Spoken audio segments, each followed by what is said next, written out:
Alrighty, class. So there is one more topic on exponential derivatives that we need to discuss, which is what if you don't have base e, right?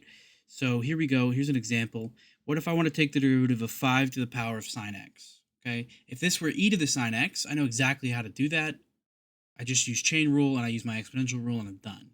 But this is not e, it's 5. And so we talked about before, I know that the derivative with respect to x of b to the x, I know that this is going to equal b to the x times some number, but we don't yet know what the heck this number is. So we have, no, not e, b, dh minus 1 all over h.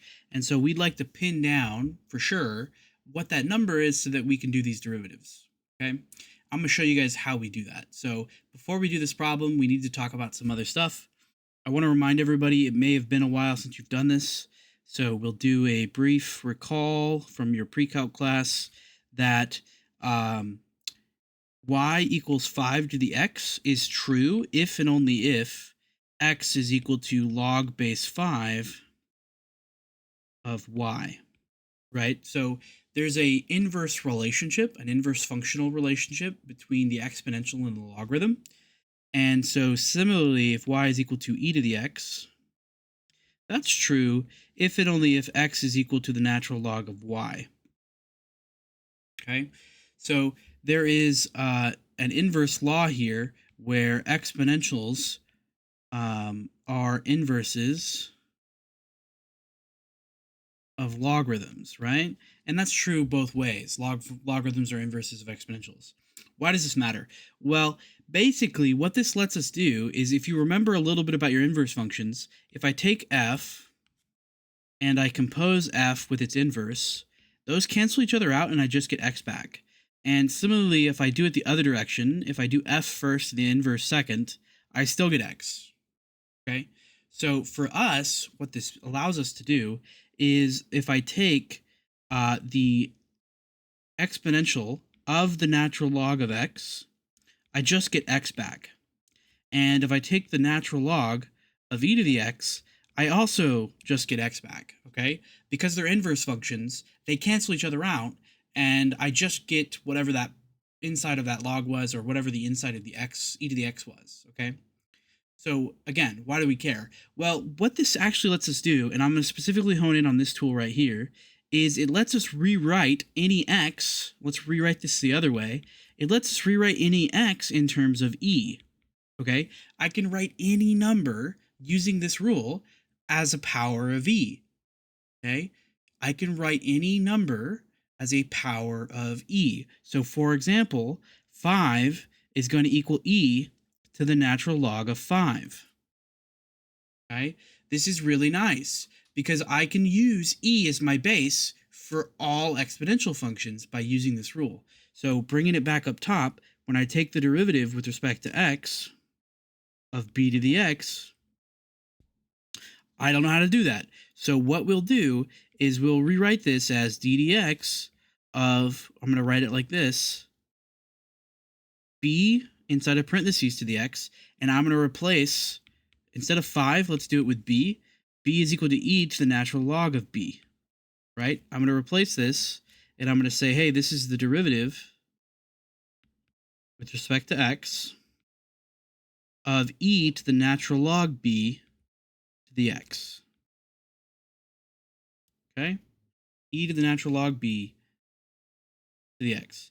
And so what we can do is we can reframe this problem in terms of an exponential function. So we actually end up with, I'm going to write this as a coefficient, as we write this as e to the natural log b times x. And so natural log b is some number, right? I don't know exactly what that number is. That's more of a calculator question, right? Like log of 5, but it is some decimal number that you can write down, okay? So it's just a coefficient. It's a particularly complicated looking one, but still, just a coefficient. And so when I want to take this derivative, I just use chain rule. I know I'm going to get this back exactly as written. And then I'm going to do the derivative with respect to x of natural log b times x.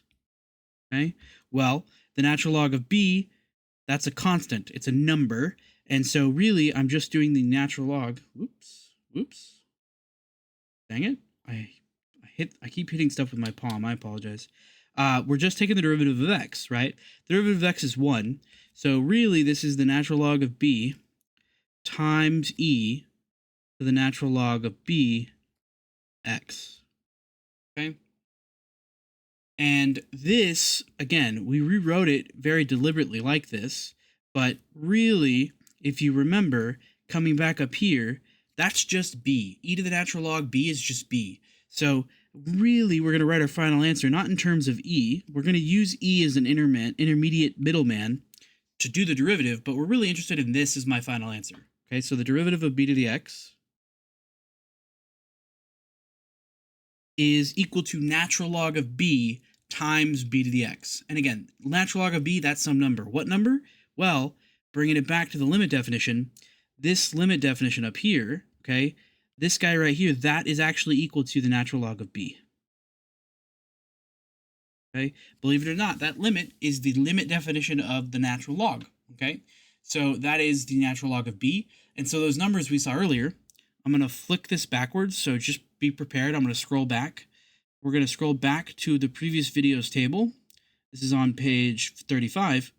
And so when we did this earlier, we got these numbers for when b was 2 and for when b was 3. And at the time, we didn't really know what these were. But if you want to test this on your calculator, you can. 0.69315, that's actually the natural log of 2. 1.09862, that's actually the natural log of 3. Not perfectly, right? Those are actually approximations because we're stopping the decimals at 5. But they're quite good approximations of the natural log of 2 and the natural log of 3, okay? So this number that we've been hunting down that we didn't know about this whole time has really been a natural log, okay? And so down here, this is giving us 1 because the natural log of e is equal to 1, right? So again, that natural log is really what's happening, and it's where this limit is taking us to, okay? And we just chose the number e because the natural log of e is 1, and that made the problem easier for us as a starting point. Okay, I'm going to scroll this back, and let's answer this original example. So we now have this rule for the natural log of b times b to the x, and so we can use that to solve example 45, right? So I'm going to bring example 45 down. I want to find f prime of x, which is the derivative with respect to x, of 5 to the power of sine x, okay?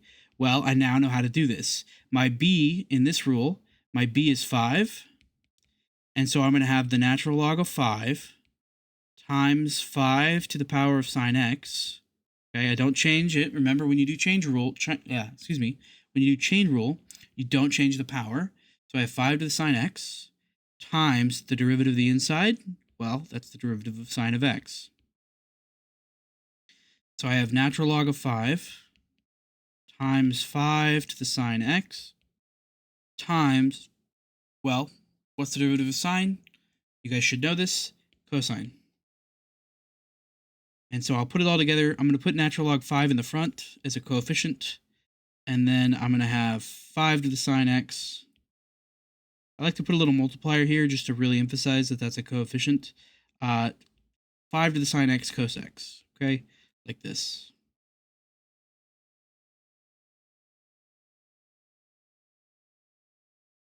I almost wrote a double equal sign there. I'll go ahead and use my highlighter instead.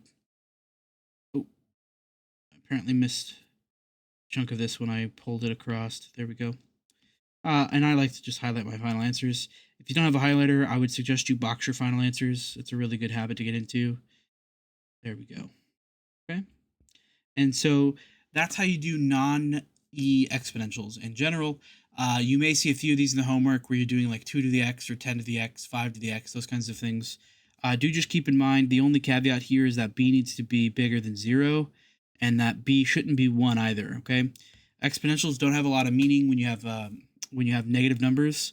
So like negative 2 to the x, you can take powers of negative 2, but you can only take integer powers. So as an exponential function, it doesn't really work because like you might ask yourself, you know, if I take negative 2 to the 2.2, what the heck is that? Like, is that positive? Is that negative? And the answer is that this is just not well defined, okay? So when we're talking about these exponential functions, b to the x, the b should be a positive number and it should be something other than 1. That's just because, again, if we do 1 to the x, that's just 1. That's not super useful either. So do keep that in mind. But you guys will see several homework questions about this. And if you have some questions about any of that or this video, please just email me, okay? We'll stop here, and then the next video is going to start talking about the log derivative.